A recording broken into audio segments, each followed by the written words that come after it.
안녕하세요. 저는 60대 중반의 가정주부입니다. 이렇게 사연을 보내며 하고 싶은 말이 있어 글을 시작하려는데 괜스레 눈물이 날 것 같고 마음이 일렁이네요. 제게는 두 아들이 있습니다. 이 두 아들의 이야기를 지금쯤 어디엔가 털어놓아야 제가 마음을 더 바로잡고 살 수 있을 것 같아 절박한 마음으로 이렇게 사연을 보냅니다. 세상에 귀한 자식이 아닌 아이들이 어디 있겠습니까? 그런데 남의 중병보다 제 곧불이 더 위중하다는 말처럼 저는 제가 겪은 일들이 더 아프고 속이 시린 이야기라는 생각이 듭니다. 이기적인 마음이겠지요. 하지만 맺힌 마음을 풀고 싶어 이렇게 글을 시작해 보려고 합니다. 너무 나무라지 마시고 들어주시면 감사하겠습니다.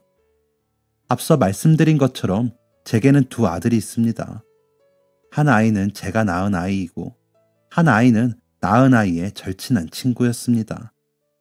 두 아이 모두 다 푸르고 예뻤지요. 제가 낳은 아이의 이름은 현민입니다. 그리고 그 친구인 아이 이름은 지호이고요. 현민이와 지호는 고등학교에 올라가며 만나 친해진 아이들이었습니다. 둘은 쌍둥이처럼 붙어 다녔습니다. 그래서인지 일주일에 3일은 저희 집에서 두 녀석이 붙어 지냈죠. 먹기도 잘 먹을 때라 두 녀석 간식을 만들어대느라 고생한 기억이 아직도 생생합니다. 힘들어도 두 아이들을 보면 미소가 절로 지어졌던 날들이었으니까요. 그리고 지금은 그때가 너무 그립습니다. 그때로 다시 돌아갈 수만 있다면 제 영혼을 팔아서라도 가고 싶습니다. 현민이를 처음 가졌을 때 저는 이미 뱃속에 있던 아이 둘을 잃은 후였습니다. 그래서 어느 때보다 조심했고 더 이상 아이를 잃고 싶지 않아 간절한 기도를 올리며 10달을 지냈습니다. 그 정성이 통한 것인지 감사하게도 아이는 건강하게 태어났습니다. 제 나이가 30살 때였죠. 다른 친구들은 이미 아이들이 다 유치원을 다닐 때라 현민이는 늦둥이 대접을 받으며 자랐습니다. 너무 귀했습니다. 초등학교 3학년 때까지 제가 업어서 학교를 데려다 주었습니다. 아이가 웃는 얼굴을 보면 그렇게 행복할 수가 없었습니다. 오죽하면 시부모님들께서도 아이 너무 그렇게 오냐오냐 하며 키우면 버릇 나빠진다 하시면서 말리실 정도였죠. 본인들도 예뻐만 하시면서요. 돌아가시기 전까지도 그러셨습니다.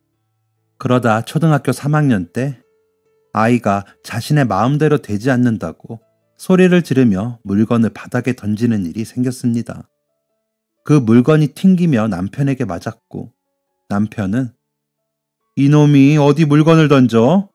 라고 하더니 물건을 주워주더군요. 그런데 그날 제가 무슨 생각이 들었는지 아이 종아리를 회초리를 들어 멍이 들도록 때렸습니다. 어디 아버지 계신 곳에 물건을 던져? 그런 버르장머리 없는 짓은 용서할 수가 없어. 라며 혼을 내면서 있는 힘껏 종아리를 때렸습니다. 현민이는 처음 본 저의 엄한 모습에 놀랐는지 눈물을 뚝뚝 흘리며 종아리를 맞더니 어머니 죄송해요. 다시는 안 그럴게요. 라며 손을 모아 빌더군요. 그래서 현민이에게 얼른 아버지한테 잘못했다고 빌어. 그리고 가서 반성문 써와. 라며 엄한 표정을 풀어주지 않았습니다. 내심 아이가 버릇없이 자랄까 걱정하던 터에 그런 행동을 보니 견디지 못하겠더라고요. 아이는 흑흑거리며 남편에게가 아버지 잘못했어요. 다시는 물건 던지며 화내지 않을게요. 하더니 방으로 가 스케치북에 한가득 반성문을 써왔습니다. 그 반성문은 아직도 가지고 있는데 마지막쯤에 저에게 한 번도 화를 내신 적 없는 어머니가 무섭게 회초리도 치시고 화도 내신 걸 보면 분명히 제가 잘못한 일입니다. 다시는 그런 못된 짓을 하지 않겠습니다. 라고 쓰여 있는 게 제일 인상 깊은 부분이었습니다. 오히려 반성은커녕 빗나갈까 걱정을 했는데 현민이는 그런 부분까지 저의 바람대로 받아들여 주었고 잘 자랐습니다. 미술에 소질이 있던 아이라 상도 많이 받았습니다. 아이가 너무 자랑스럽고 저런 아이를 낳아 키울 수 있어서 감사했습니다. 현민이는 인기도 많았습니다. 주말이면 친구들을 집으로 불러와 시끌벅적하게 놀고는 했지요. 게임기도 하고 블록 같은 것도 쌓고요. 저희들끼리 뭐가 그리 재미있는지 웃음이 끊이지 않고 놀았습니다. 저는 그런 웃음소리에 행복했습니다. 간식이며 밥이며 얼마든지 해줄 테니 사이좋게 지내라고 말하던 제게 어머니, 지금도 충분해요. 자꾸 이렇게 해주시니까 친구들이 자꾸 우리 집으로 가자고 해요. 라며 싱글벙글하던 현민이의 얼굴에 기운이 펄펄 나는 것 같았습니다.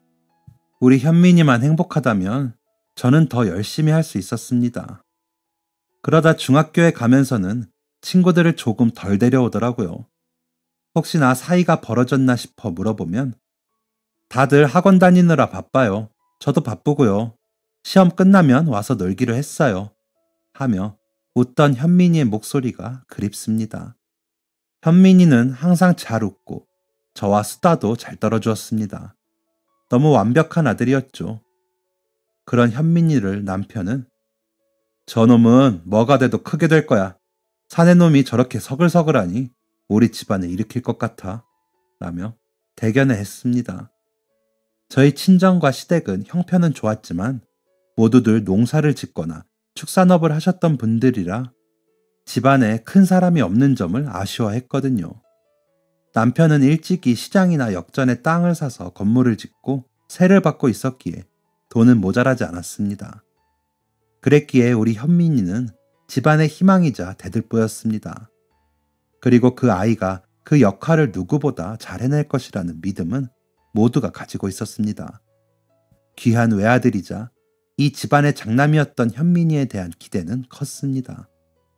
고등학교에 들어가서도 현민이는 공부면 공부, 그림이면 그림을 모두 잘 해냈습니다. 과외와 학원을 병행하면서도 힘든 내색 한 번 없이 해주는 아이가 기특하고 대견했습니다. 고1 여름방학 때 미술제를 학교에서 열어 미술부원 아이들이 준비를 하느라 현민이는 방학인데도 오전에는 학교에 나가고 오후에는 미술학원에 밤에는 과외를 하느라 정신이 없이 시간을 보내고 있었습니다. 그러다 금요일에 한 친구를 데리고 왔더라고요. 일부러 주말 껴서 쉬라고 금토일은 수업을 빼준 주여서 가족끼리 바람이나 쐬러 갈까 하다가 친구를 데려왔으니 밥이라도 먹여 보내려 하였죠. 데리고 온 아이는 현민이처럼 웃기도 잘하고 말투도 사근사근하니 착해 보이는 아이였습니다.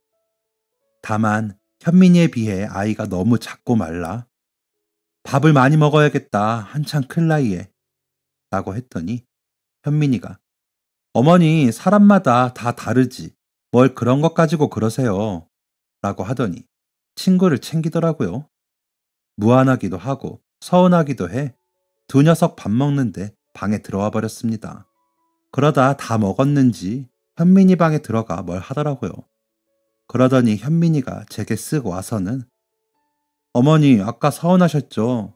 실은 저 친구가 부모님이 어릴 적에 다 돌아가시고 할머니와 사는데 형편이 어려운 것 같아요. 그래서 어머니 말씀에 친구가 혹여 상처받을까봐 제가 그런 거예요. 죄송해요. 라며 속삭이며 조심스레 이야기하더라고요. 아이의 이야기를 들으니 제가 실수를 한 것을 알겠더군요. 그제야 제 행동이 부끄러워 아이고 엄마가 그 생각은 못했다. 미안. 우리 아들이 난감했겠네. 친구가 서운했으면 어쩌지? 어머나. 했더니 제가 친구한테 우리 어머니는 내 친구들만 오면 자꾸 뭘 먹이고 싶어 저러신다라고 하긴 했어요. 그러니 그 부분은 염려 마시고 마음 아파하지 마세요. 라고 하며 다시 제 방으로 가 친구와 놀더라고요. 그렇게 마음 씀씀이가 기특한 아이가 제 아들이라는 게 뿌듯하면서도 친구에게 실례를 저지른 부끄러운 마음이 훅 들어 괜히 과일을 잔뜩 깎아 들여보내주고는 저녁을 더 신경 써 준비를 했습니다. 저녁을 먹으면서도 친구는 너무 맛있는 게 많네요. 감사합니다. 라며 웃기에 이름이 뭐라고 했지? 라고 물으니 선지호입니다. 그동안 미술부 활동을 하면서 현민이에게 신세를 많이 졌어요. 그런데 이렇게 어머님한테 맛있는 음식까지 대접받으니 제가 몸둘 바를 모르겠네요. 라고 웃는데 어릴 적 부모를 잃은 아픔을 가진 아이라고 하기에는 맑은 웃음을 가진 게 다행이다 싶더라고요. 그날부터 지호는 금요일이면 우리 집으로 와 일요일 저녁에야 집으로 돌아갔습니다. 할머니께서 다른 데는 몰라도 현민이랑 있다고 하면 안심하신다면서 신이나 이야기하던 모습이 귀여워 웃곤 했습니다. 두 아이들은 식성도 비슷했고 그림을 잘 그리는 것도 비슷했습니다. 고2에 올라갈 무렵에는 지호도 현민이의 키를 얼추 따라잡을 정도로 자라더라고요. 그래도 마른 몸은 살이 찌지 않아 뭘 먹여야 살이 찔까 고민까지 됐습니다. 지호는 미술학원에 다니지는 않았는데도 그림을 잘 그린다며 현민이가 자랑스러워하곤 했습니다. 지호는 취미로 배울 뿐이라며 저는 졸업하면 바로 군대에 갈 거예요. 직업군인이 될 거거든요. 그럼 할머니 모시고 관사에 가서 살려고요. 지금 사는 집은 너무 낡아서 위험해서요. 라고 말하면서도 그 밝은 모습을 잃지 않았습니다. 고3이 되어 현민이는 더 바빠졌습니다. 입시가 목전이다 보니 주말에도 쉬지 못하고 학원에 나가야 했죠. 안쓰러운 마음에 선생님께 말씀드려 보았지만 그때는 어쩔 수가 없더라고요. 그러다 보니 자연스레 지호도 저희 집에 전처럼 와 있지 못했습니다. 그러다 보니 아이 먹을 게 걱정이 되더라고요. 아이 편에 할머니 반찬도 보내드리곤 했는데 지호 얼굴을 보지 못하니 걱정이 되었습니다. 그래서 제가 지호네 집으로 반찬을 나르기 시작했습니다. 할머님은 그런 저에게 너무 고마워요. 나까지 챙기느라 고생이야. 라고 하시며 눈물까지 보이셨습니다. 아이고 그런 말씀 마세요. 지호가 워낙 착하고 잘해서 제가 마음에 걸려 그래요. 저희 현민이가 너무 좋아하는 친구이기도 하고요. 라며 웃으며 할머님을 달래드렸습니다. 지호는 기초생활 대상이라 나라에서 나오는 보조금으로 생활을 하느라 생활이 꽤 어렵다고 말하던 현민이의 말처럼 지호네 집은 보기에도 형편이 좋지 않아 보였습니다. 할머니가 기력도 없으셔서 집안 청소도 힘들어 보여 제가 청소를 해주기도 했죠. 나중에 그 사실을 안 지호가 어머니 그런 건 이제 제가 챙길 테니 하지 마세요. 제가 너무 면목이 없어요. 라고 하면서 부끄러워하더라고요. 그리고 다음번에 갔더니 제가 청소한 대로 정리가 잘 되어 있더라고요. 기특했습니다. 그래서 신이 나서 반찬을 들고 날랐던 것 같습니다. 길고 힘에 부쳤던 아이들의 고3 수험생 생활이 끝나고 현민이는 우리나라에서 미술로는 제일 세다는 대학에 합격을 했습니다. 지호는 말했던 것처럼 군대에 입대를 했고요. 가서 부사관이 될 거라며 늠름하게 말하는 아이를 보자니 제가 다 눈물이 났습니다. 그래서 할머니는 지금처럼 내가 반찬 나르면서 들여다볼 테니까 걱정 말고 군생활 잘해. 라고 말을 하니 항상 웃기만 하던 그 아이가 엉엉 울면서 어머니 정말 감사해요. 제가 너무 신세를 집니다. 라고 하며 제게 큰절을 하더라고요. 그런 아이의 어깨를 쓰다듬으며 저도 눈물을 흘렸습니다. 지호는 군대로 현민이는 서울대학 기숙사로 가버리고 그러고 나니 제 마음이 텅 빈 것 같고 허전하게 이루 말할 수가 없었습니다. 얼마나 적적하던지 남편과 여행을 다니고 취미 생활을 가져도 나아지지가 않더라고요. 영어도 배우고 컴퓨터도 배우며 주민센터에서 살다시피 하면서 극복해보려고 했지만 쉽지 않았습니다. 그러다 주말에 현민이가 오거나 지호가 휴가를 나와서 올 때면 신이 나서 음식을 하고 아이들 먹이느라 정신이 없었습니다. 아이들이 잘 먹는 모습만 봐도 저는 콧노래가 나오곤 했죠.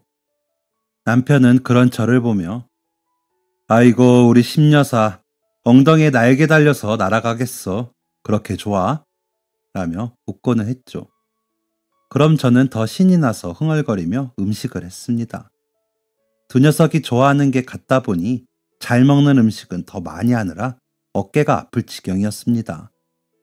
특히나 갈비찜은 아이들이 앉아 두세 그릇은 뚝딱 먹어치웠습니다. 좋았습니다. 두 녀석을 잘 먹일 수만 있으면요. 지호 할머님의 반찬도 부지런히 했지만 아이들 먹일 때처럼 즐겁진 않았습니다. 그래도 보람이 있었죠. 그러다 지호가 할머니 모시고 관사 들어갈 수 있을 것 같아요. 그동안 너무 감사했습니다. 그래도 휴가 나오면 지금처럼 놀러 올게요. 라는데 괜히 눈물이 나. 할머니까지 안 계시면 나는 이제 허전해서 어쩌니. 아우 너무 서운하다. 라며 눈물을 훔쳤습니다. 그러자 지호가 저를 꼭 안아주면서 어머니 좀 쉬세요. 그동안 고생 많으셨잖아요. 라는데도 서운하더라고요. 할머니는 관사로 이사 가시기 전에 저에게 너무 고맙다며 장갑을 주고 가셨습니다. 본인이 실을 사 한 땀 한 땀 뜨개질을 한 장갑이었는데 너무 따뜻하고 포근하더라고요. 할머님이 저를 생각하시며 지으신 그 마음이 더해져 더 따뜻하게 느껴졌던 것 같기도 합니다. 지호 할머님은 그렇게 손자와 가신 관사에서 그 겨울을 넘기지 못하시고 주무시다 돌아가셨습니다. 지호가 혼자 감당하기 힘든 일이라 남편과 현민이가 적극적으로 도왔죠. 음식은 제가 맡아 나르며 얼마나 울었는지 모릅니다. 장지에서 할머님이 떠주신 장갑을 끼고 발인을 지켜보는데 할머님이 손을 잡아주시는 것 같은 기분이 들더라고요. 할머님, 지호는 제가 힘닿는 데까지 돌볼게요. 편히 쉬세요. 라며 할머님 가시는 길을 배웅했습니다. 장례가 끝나고 지호가 관사로 다시 가버리자 현민이는 방학 때 와서도 허전해 하더라고요. 다른 친구들을 만나기도 했지만 지호를 그리워했습니다. 그러다 면회를 가기도 하면서 만나고 오면 얼굴색이 좋아지곤 했습니다. 너희는 전생에 쌍둥이였거나 부부였을 거야. 어쩜 그리 서로 좋아 죽니? 라며 제가 놀리면 아무래도 엄마가 전생에 저희 둘의 엄마이셨던 것 같아요. 라고 받아치면서도 싱글벙글인 현민이의 얼굴이 좋았습니다. 그러다 현민이가 3학년 여름방학이 되었을 때 일주일 예정으로 자전거를 타고 둘이 여행을 다녀오겠다고 하더라고요. 고생스러울 것 같아. 굳이 자전거 타고 가야 해? 차 타고 다니지. 라고 했더니 지금 아니면 언제 자전거로 여행을 해보겠어요. 차 타고 하는 여행은 나중에도 할 수 있잖아요. 라며 자전거로 시내를 다니며 연습을 하더라고요. 남편은 사내놈들이 그런 것도 해보는 거지. 그러면서 현민이도 더 많이 보고 느끼면 그림도 좋아질 거고 라며 말리지 말라고 하더라고요. 저는 내키지 않았지만 다 큰 녀석들이 계획해 가는 여행이니 그저 잘 다녀오라고 했습니다. 다녀와서 여행이 어땠는지 이야기하며 맛있는 음식이나 먹자고 했죠. 남편은 담금주를 꺼낼 때가 되었다며 같이 한잔 하자고 하더라고요. 그렇게 아이들이 여행을 떠나고 저희 부부는 아이들이 돌아오면 해줄 것을 준비하느라 바쁜 날을 보냈습니다. 돌아온 아이가 어머니 너무 더워서 힘들었어요. 라며 어리광 섞인 투정을 하면 거봐 엄마가 너무 힘드니까 가지 말라고 했지. 라며 안아주며 웃는 그런 장면을 그리며 아이들을 기다렸습니다. 하지만 그날 저녁 걸려온 한 통의 전화로 저의 바람들은 그저 상상이 되어버렸습니다. 이른 저녁을 먹고 TV를 보고 있는데 울린 전화벨 소리가 유난히 반갑지 않게 느껴졌습니다. 탐탁치 않은 마음으로 받은 전화에서는 상상하지도 못한 이야기를 하는 목소리가 흘러나왔습니다. 정신이 뒤죽박죽으로 엉키면서 남편을 불러 무슨 소리인지 모르겠다며 저는 울고 있었습니다. 아이들이 사고를 당했다는 끔찍한 이야기였기에 믿고 싶지 않았습니다. 남편과 차를 타고 가면서도 괜찮을 거라고 아이들이 무사할 거라고 마음을 다지며 병원으로 향했습니다. 병원에 도착해 차에서 내리면서도 아이들이 응급실 앞에 앉아 놀라셨죠? 하며 기다리고 있을 거라고 생각했습니다. 하지만 응급실 문을 열고 들어설 때까지 아이들의 목소리는 들리지 않았습니다. 아이들 이름을 말하며 간호사 선생님이 방향을 알려주시는 손끝을 보면서도 아이들이 웃으며 있기를 바랐습니다. 간호사 선생님의 손끝을 따라 걸으면서도 아이들이 어머니! 라고 부르는 소리를 기다렸습니다. 그런 제 바람과는 다르게 아이들은 온몸에 상처를 입고 침대에 누워 저희를 맞이했습니다. 둘 다 나란히 누워 눈을 감고 있는 것을 보고 현민아, 지호야, 엄마야, 엄마 왔어 라고 하자 현민이는 눈을 뜨더니 빙그레 웃더라고요. 피를 너무 많이 흘린 듯 옷도 머리도 온통 피범벅인 채로 웃는 아이의 모습을 보자니 정신이 아득해졌습니다. 지호도 피를 많이 흘리고 있었고 아무 미동도 없어 손을 잡으며 이름을 불러보았지만 눈을 뜨지는 못하더라고요. 그렇게 아이들 상태를 확인하고 있는데 현민이가 갑자기 숨을 거칠게 쉬며 괴로워하기 시작했습니다. 의사 선생님들이 달려오셨고 저와 남편은 발을 동동거리며 현민이의 이름만 부르고 있을 뿐이었습니다. 드라마처럼 각종 기계들이 등장했고 의사 선생님이 아이 몸에 올라타 소생술을 하는 모습을 보였으나 아이는 그만 저희를 놓고 떠나더군요. 삐 기계음이 울리고 땀으로 범벅이 된 의사 선생님께서 사망 선고를 하시더니 죄송합니다. 이미 출혈량이 많은 위험한 상태에서 구급차에 실려왔습니다. 어느 정도 의식은 있어 희망을 걸어보았지만 안타깝게도 쇼크로 심정지가 왔습니다. 라며 고개를 숙이시더군요. 믿을 수가 없었습니다. 이 모든 게 절 놀라게 하려는 현민이의 장난인 것 같았습니다.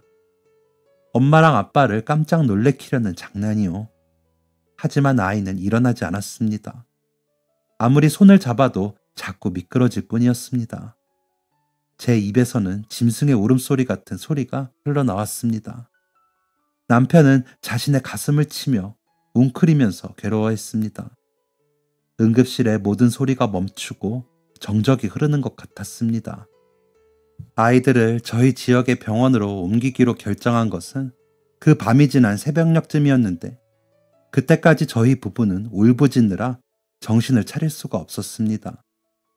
현민이는 영안실로 옮겨졌고 지호는 의식이 없는 상태에서 병원으로 옮기는 일은 또 절차가 필요한 일이더군요.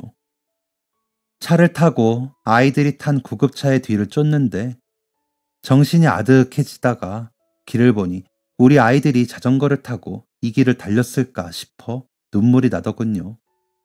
남편도 운전을 하며 훌쩍이다가 제 손을 잡는데 그제야 우리 현민이의 손을 다시는 잡을 수 없다는 생각이 들어 다시 괴로워졌습니다.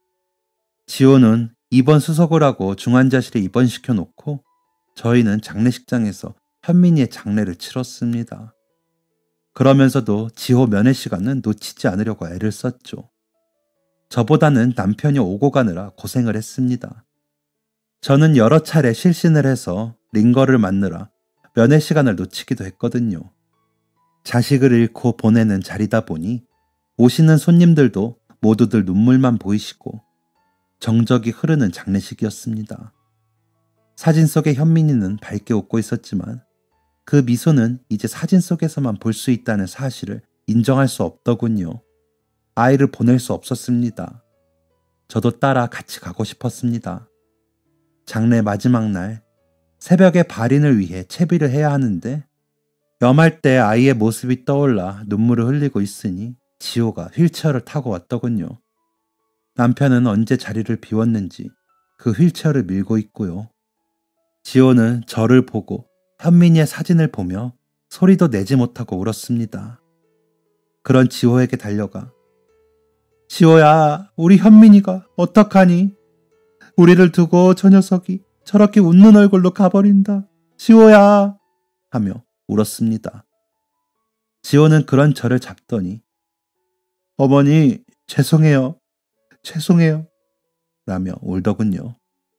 그렇게 우리는 부둥켜 안고 한참을 울었습니다. 지호는 안정이 더 필요했기에 장지까지는 가지 못했습니다. 근방에 가장 가까이에 있는 공원 묘지에 아이를 데려다 줬는데 아이를 실은 관이 땅속으로 가는 모습에 저는 다시 실신할 것 같았지만 아이가 떠나는 마지막을 외롭게 두고 싶지 않아 버티고 버텼습니다. 아이의 묘지 위로 마지막 삽질이 끝나고 아이가 새로운 모습으로 단장을 다 하고 나서야 저는 다리에 힘이 풀려 그 자리에 주저앉았습니다. 그리고 그 상태로 남편과 앉아 한참을 울었습니다. 해가 뉘엿뉘엿 지며 하늘이 붉어질 때까지 울고 또 울었습니다. 대답도 하지 않는 아이의 이름을 부르며 울고 또 울었습니다. 저녁 때가 되어 공원 묘지에서 내려와 지호에게 갔습니다. 지호는 사고 충격에 의식이 며칠 없었지만 긁히고 찢어진 것 말고는 크게 다친 곳이 없다고 했습니다. 다행이다 싶었다가도 왜 우리 현민이는? 이라는 생각이 들더군요. 그렇게 시작된 생각들은 왜 우리 현민이만 그렇게 떠났을까? 사고가 날 때 우리 현민이가 지호를 구했나? 아니면 지호가 우리 현민이를 밀었나? 우리가 어떻게 했는데 지호가 우리 현민이를? 라는 생각들로 꼬리에 꼬리를 물면서 마음에 큰 불이 나더군요. 저의 그런 마음을 지호는 알았는지 어머니 죄송해요. 제가 현민이 대신 사고를 당했어야 했는데 죄송해요. 라며 울기만 하더군요. 그런 지호에게 무슨 말을 해야 할지 어떻게 행동해야 할지 아무 생각도 안 들고 그저 마음에서 불이 막 일었습니다. 누가 널더러 대신 죽으라고 하던 같이 살았어야지. 너는 군인이라는 애가 우리 현민이가 사고 당할 때 뭐 했니? 왜 우리 현민이만 왜? 라며 울부짖었습니다. 남편은 그런 저를 막아서더니 여보 왜 이래? 사고잖아. 지호가 무슨 죄야? 왜 이래? 갑시다. 지호야 엄마랑 아빠가 갔다가 다시 올게. 쉬어라. 너라도 깨어나줘서 고맙다. 알지? 라며 저를 끌고 병실 밖으로 나왔습니다. 남편 손에 이끌려가면서도 현민아, 현민아, 내 새끼 라며 울부짖었습니다. 그냥 세상 모두가 원망스럽고 화가 나고 괴롭고 아팠습니다. 그렇게 돌아온 집에서 며칠을 방에 불도 못 켜고 누워 지냈습니다. 남편은 그런 저에게 죽도 사다 주고 약도 먹이며 묵묵히 슬픔을 삼켰습니다. 그러면서도 지호에게 들리기도 하고 경찰서에도 다녀오고 하더군요. 경찰서에서 범인을 만나고 온 날 남편은 술에 잔뜩 취해 들어와 거실에 대자로 널브러지더니 꺽꺽 소리를 내며 울었습니다. 아이들이 사고를 당하는 장면을 CCTV로 보고 왔다고 하더군요. 아이들이 자전거를 대고 편의점 앞에서 잠시 쉬었나 보더라고요. 음료를 마시며 저희들끼리 뭐가 좋은지 웃더랍니다. 그런데 갑자기 아이들 쪽으로 차량 한 대가 달려들더니 아이들을 덮쳤답니다. 지호가 먼저 차를 보고 현민이를 당겼지만 차가 현민이 쪽으로 밀고 들어왔고 지호는 그 바람에 같이 넘어져 정신을 잃더랍니다. 저의 생각이 다 틀렸던 겁니다. 지호는 혼자 피할 수 있었지만 끝까지 현민이를 구하려 하다가 다친 것이었죠. 그런 아이에게 그렇게 모진 소리를 하고 왔다고 생각하니 부끄럽고 마음이 아팠습니다. 남편은 제 손을 잡더니 우리 현민이가 얼마나 속상하겠어. 지호가 그렇게 오해를 받는데 우리 이제 지호를 우리 아들로 합시다. 그놈도 혼자잖아. 우리 현민이가 지호 부탁을 하고 간 거라고 생각하고 라며 꺽꺽 울더군요. 운전자는 10대였는데 술을 마시고 차를 훔쳐타고 달아나다 사고를 냈다고 했습니다. 미성년자이고 초범이라는 점이 참작되어 5년형을 받고 소년교도소에 수감이 되었습니다. 우리 현민이는 세상에 없는데 그놈은 5년 뒤에 세상으로 나온다고 생각하니 오금이 저렸습니다. 그런데도 그놈의 부모들은 합의도 안 해줘서 자기 자식이 감옥에 간다며 저희 부부를 향해 악다구니를 쓰더군요.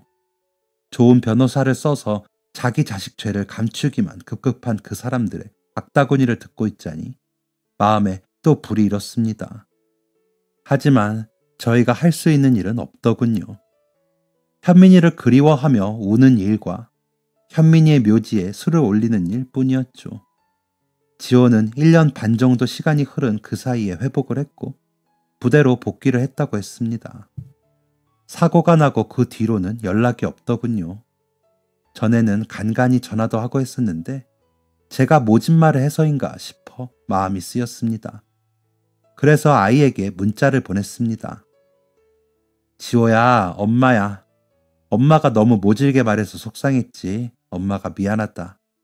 너의 잘못이 아닌 걸 알면서도 괜히 누구의 탓을 하고 싶었나 봐. 그러면 안 되는데. 정말 미안하다. 집으로 와. 와서 얼굴 보고 우리 이야기하자. 제발 부탁이야. 라고요. 그랬는데도 지호에게는 연락이 없었습니다. 저는 그 후로도 여러 번 문자를 보냈습니다. 그러다 추석이 되어 차례상을 준비하면서 현민이와 지호가 좋아하는 갈비찜을 전처럼 잔뜩 하고 있는데 벨이 울리더군요. 지호였습니다. 반가운 마음에 얼른 나가 문을 열며 어서 와, 잘 왔어. 엄마가 갈비찜 잔뜩 했어. 안 오면 어쩌나 걱정했다. 잘 왔어. 라고 반겼더니 저에게 와락 안기더니 어머니 죄송해요. 제가 연락드리려고 했는데 너무 죄송해서요. 라며 울더군요. 그런 지호를 안고 있는데 현민이까지 품에 안은 것 같아 마음이 채워지는 게 느껴졌습니다. 현민이는 안아줄 수 없지만 지호는 안을 수 있으니 얼마나 다행인가 싶어 감사했고요. 지호가 뭐가 미안해. 끝까지 노력한 거 알아. 알면서 엄마가 괜한 소리를 해서 지호를 힘들게 했다. 미안해. 라며 등을 쓸어주니 지호는 더 몸을 들썩이며 울었습니다. 그 사이 남편도 돌아와 저희를 보더니 배고파, 밥 먹자 라면서 눈물을 훔치더군요. 우리 셋은 오랜만에 웃으며 마주 앉아 웃었습니다. 그 자리에 현민이는 없었지만 우리들 마음속에 있었기에 우리는 눈물을 흘리면서도 웃었습니다. 2년 만에 웃으면서 밥을 먹었던 것 같습니다. 그 뒤로 지호는 명절과 현민이 길에 빠지지 않고 찾아왔습니다. 그러면서 종종 시간을 내 저와 데이트를 하기도 했고 함께 현민이 묘지에 찾아가기도 했습니다. 현민이는 그렇게 저희 곁에 남아 지호와 저희 부부를 이어주고 있었습니다. 현민이에게 못해주는 일들을 지호를 통해 하면서 감사했습니다. 지호가 장가를 갈 때는 저희 부부가 혼주석에 앉아 장가를 보냈습니다. 지호의 색시는 저희 부부를 정말 친척이라도 되는 것처럼 챙기며 지호와 자주 놀러오기도 했습니다. 고마운 일이었습니다. 지호는 점점 더 저희 부부를 염려하고 건강을 챙기곤 했습니다. 직업 군인 월급이야 뻔한데 저희 영양제며 건강검진이며 살뜰히 챙겨줘 든든했습니다. 지호는 지호를 꼭 닮은 아들과 딸을 낳았고 아이들도 저희 부부와 자주 만나며 지냈습니다. 관사에 있다 보니 오기 힘들 텐데도 저희 부부가 적적하지 않게 와주었습니다. 그런데 어느 날부터 지호와 지호 아내의 연락이 뜸해졌습니다. 전화를 해도 받지 않아 답답하더군요. 바빠서 그러겠거니 하면서 곧 다가오는 현민이 기일에는 오겠지 싶어 기다렸지만 오지도 않고 연락도 없었습니다. 현민이 묘지에도 왔다 간 흔적도 없었습니다. 서운한 마음이 들더군요. 잊을 게 따로 있지 현민이 기일을 잊나 싶어서요. 남편은 그만큼 했으면 지호도 할 만큼 했어. 벌써 몇 년이야. 우리가 뭔가 서운하게 했나 보지. 그러려니 합시다. 라는데도 제 마음의 서운함은 사라지지 않았습니다. 그래서 문자로 지호야, 무슨 일인지는 모르겠지만 이렇게 갑작스럽게 연락이 안 되니 당황스럽다. 우리가 뭐 잘못했니? 서운한 게 있으면 풀어라. 현민이 기일까지 안 올 만큼 뭐가 그리 서운했니? 미안하다.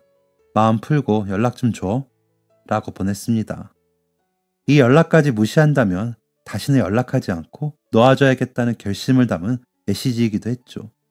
그날 밤 전화가 울려 보니 지호였습니다. 이 녀석 드디어 연락을 했구만 이라며 전화를 받아 이 녀석아 엄마 애 닳는 거 볼 거야? 무슨 일이야? 라는데 흑흑 우는 소리가 지호의 아내였습니다. 성준이 엄마 무슨 일이야? 왜 그래? 라고 묻자 어머님 아이 아빠가 연락 드리지 말라고 했는데 아이 아빠가 훈련 나갔다가 다쳤어요. 그런데 걱정하신다고 연락하지 말라는데 문자 보니 기다리실 것 같아서요. 라며 울더군요. 머리가 아득해지며 현민이를 잃던 그날의 아픔이 다시 살아나는 것 같더군요. 내일 아침에 아빠랑 갈 테니까 지호한테는 모른 척해. 문자도 지우고, 알았지? 라고 전화를 끊으면서도 손이 벌벌 떨렸습니다. 다음날 아침 군인병원으로 가보니 지호는 침대에 파묻히듯 누워 다리 한쪽을 묶어 들고 있었습니다.